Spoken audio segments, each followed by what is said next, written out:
Welcome. It is so good to be back here for my third National Ataxia Foundation meeting. I have to tell you, this is the best year yet. The talks each year, just get more comprehensive. And this year, really, I think we covered all of the elements of really living with ataxia. So this talk I developed it's really simple. It's going to seem kind of obvious, but, my hope for you is, the research, we need to have optimism. I think we are getting closer to a cure. But, we have to live every day with ataxia. These are little tips that I have learned with working with the ataxia community that we can do when we go home to live healthy and to live every day. This is next. Okay. I have no disclaimers, nothing to disclose.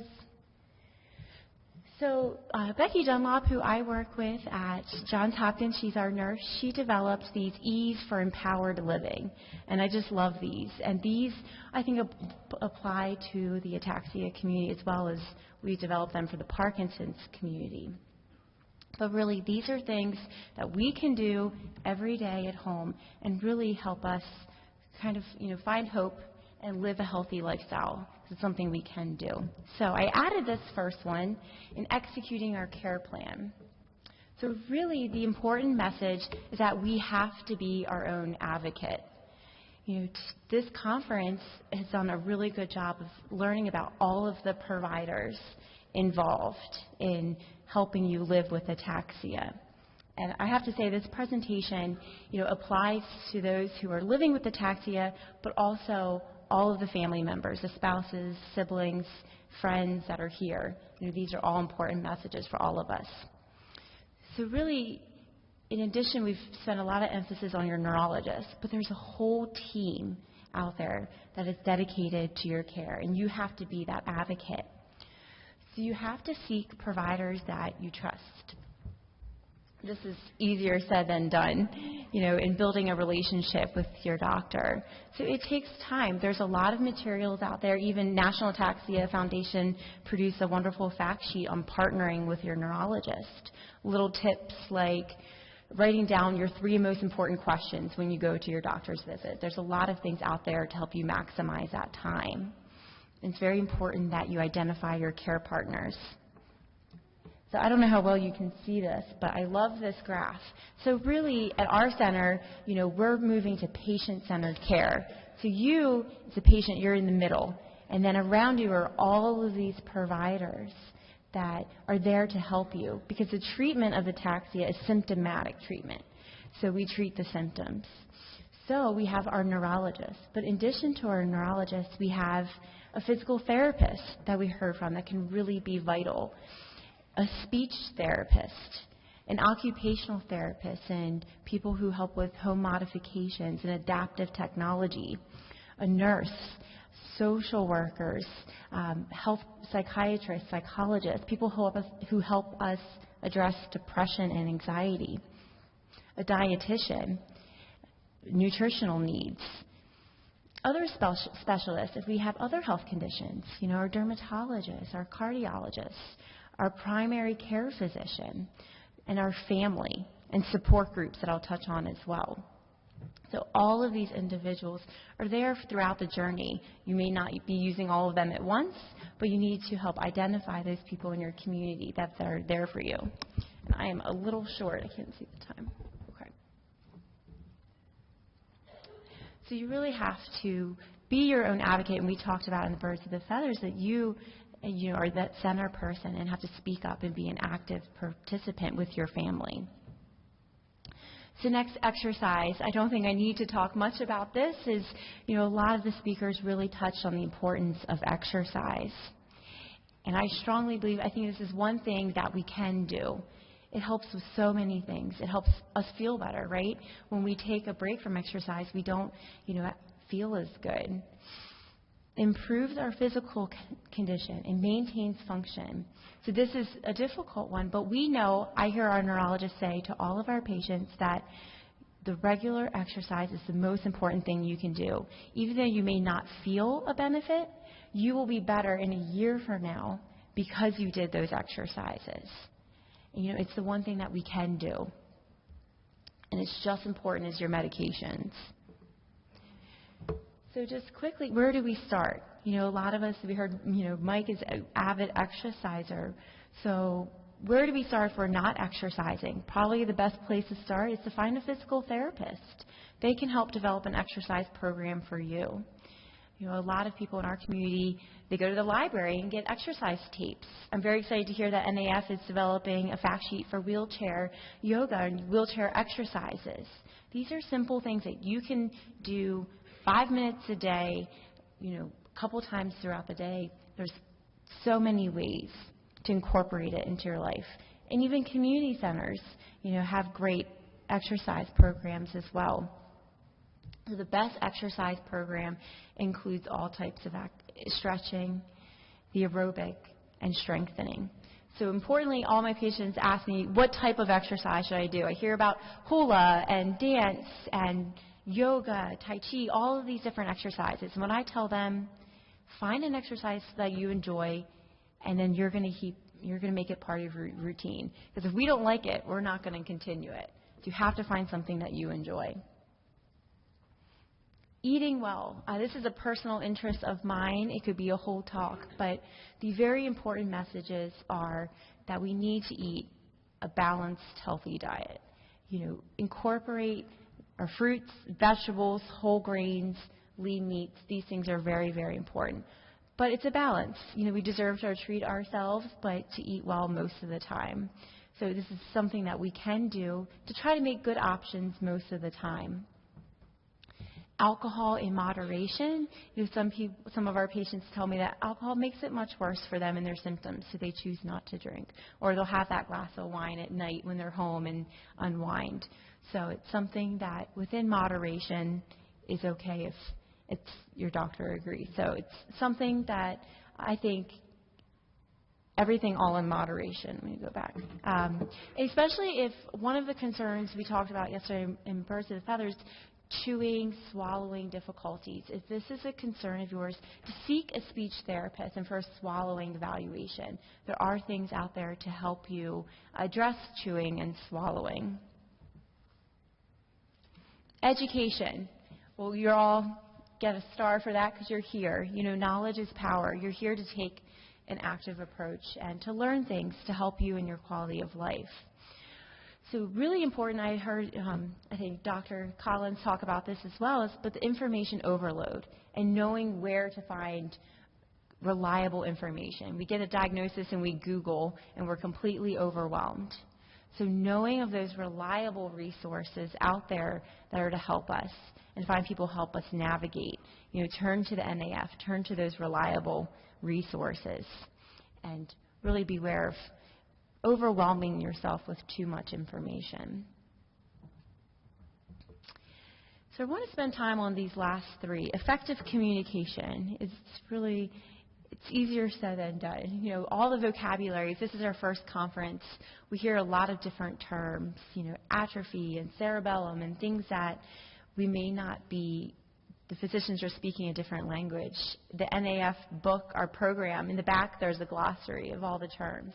So sometimes knowing the vocabulary and the language can help us. Communication is on every level between our providers, right? It's a struggle. We're saying, I have all of these providers, but they're not communicating with each other. It's a real challenge, but we have to be that advocate, and there's things that we can do, to try to help facilitate that communication. Our team at Johns Hopkins, we have officially as of March, we're now a multidisciplinary team where we have tried for years where the patient comes in, they sit in their room and they do not leave, and the physician sees them, the neurologist, speech therapist, physical therapist, a nutritionist, the nurse, myself, to talk about support groups. So they really, and we have team meetings once a month to talk about them and put that patient in the middle. So it's easier said than done. I know it's a challenge for a lot of families, but there are people out there, and as families, you can help kind of facilitate those communications. Also, family dynamics. This is also, really hard, and I'll talk about with options, but care managers can kind of help facilitate those communications. Also within communication for those with ataxia is our voice health. We've talked about speech changes, voice changes. There are speech therapists that are out there to help. So voice health, there's something, one of our support group members, he gave his own little talk to our group about voice exercises he does at home that helps him maintain a strong quality of voice. When you go to what I have to say is, I hear from everyone, the speech therapists and physical therapists are very vital, but they only help if you practice the exercises at home. I hear it from everyone, oh, we get the exercises, but I don't practice them. Use it or lose it is true. We have to practice these exercises that we're given and incorporate them into our daily routine.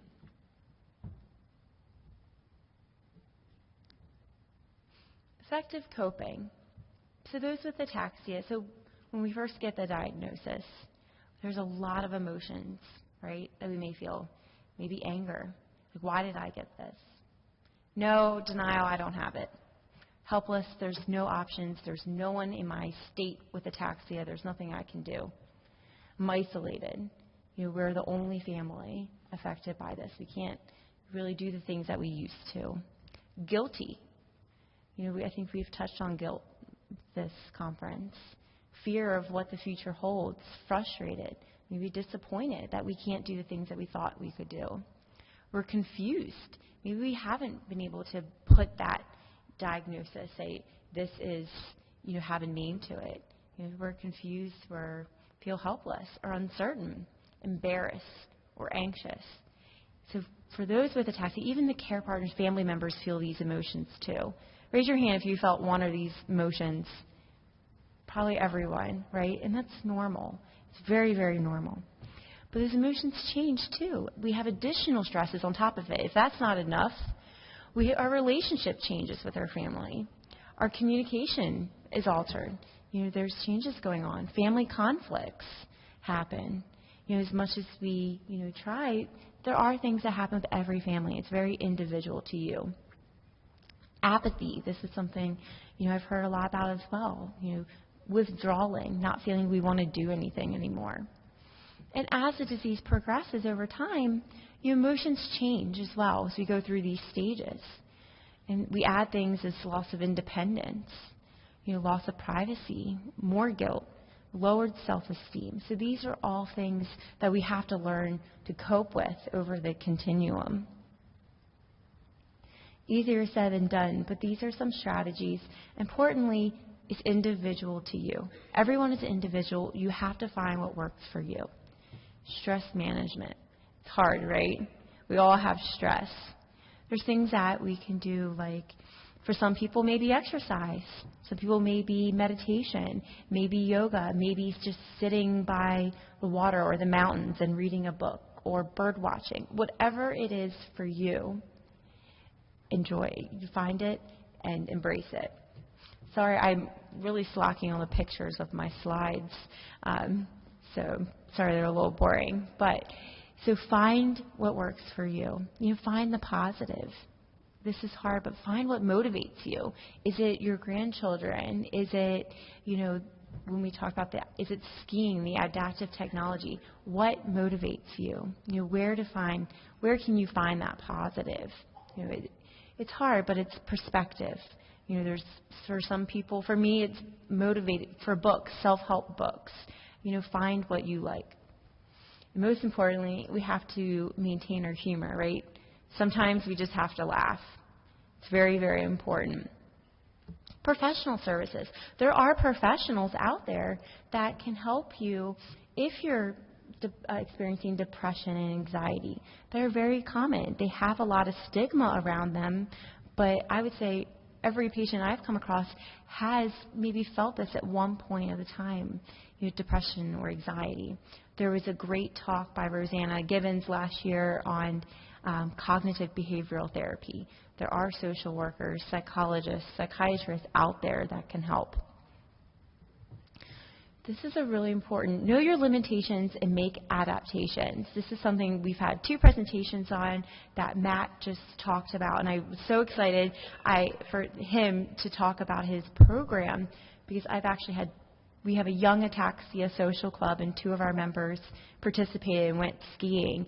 And they called me when they came back, and I think it changed their life. You know, they were just, these are gentlemen that are wheelchair bound, cannot walk without assistance, and they were able to go skiing and rock climbing. When they sent me the pictures, it was just amazing. You know, it's really, you can still do things. We focus on, I can't run that 5K anymore, or I can't ski anymore. Well, what can you do? We focus on where we are, what we can do, and make adaptations.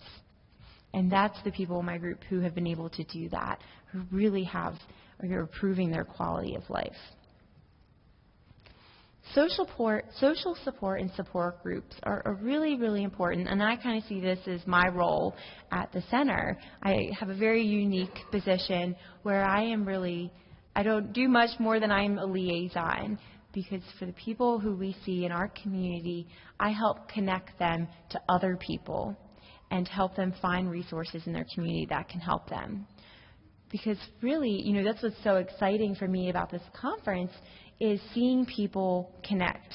You know, I really encourage you, you know, a lot of people already have, exchange an email or a phone number with someone that you met. You know, it's amazing, the birds of feather, to see people that realize they're neighbors and they thought they were alone and they're now friends. So really, what I think in support groups, what I can do is, if I can get 2 people to connect and be friends, you know, that is what's rewarding. So we have been creating kind of specialty groups at Hopkins, where one of the gentlemen said, you know, he was younger, he was in his 20s, and said, I don't feel like I connect with the other people in the support group. And I said, okay, well, let's create a young social club. So we have, and we went to the zoo, and it was people under the age of 40 with ataxia. Now we're having our second event and going to lunch. So, you know, we focus on, there's no one in our state, or there's limited resources. We can make them. There are options. There are online support groups. We can blog. There's a lot of things that we can do to seek that social support. So I love this slide. Finally, a support group. You know, support groups are, you know, scary. A lot of people, I try to meet with everyone in our clinic and just let them know about the support groups, because most of them won't know about the community programs, or say, there's no way I'm attending a support group. I don't want to see what I could look like.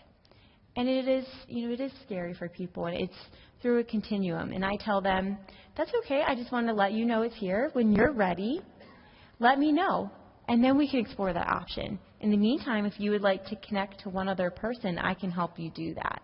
So I'm kind of a facilitator there. But another personal interest of mine, I think I spend probably more time, is with the family and the caregivers. I'm a true believer, you all have this together. You have the diagnosis together. It is a different experience, but you have it as well. You know, it affects entire communities. And, you know, for a lot of us, we just want to provide that best care.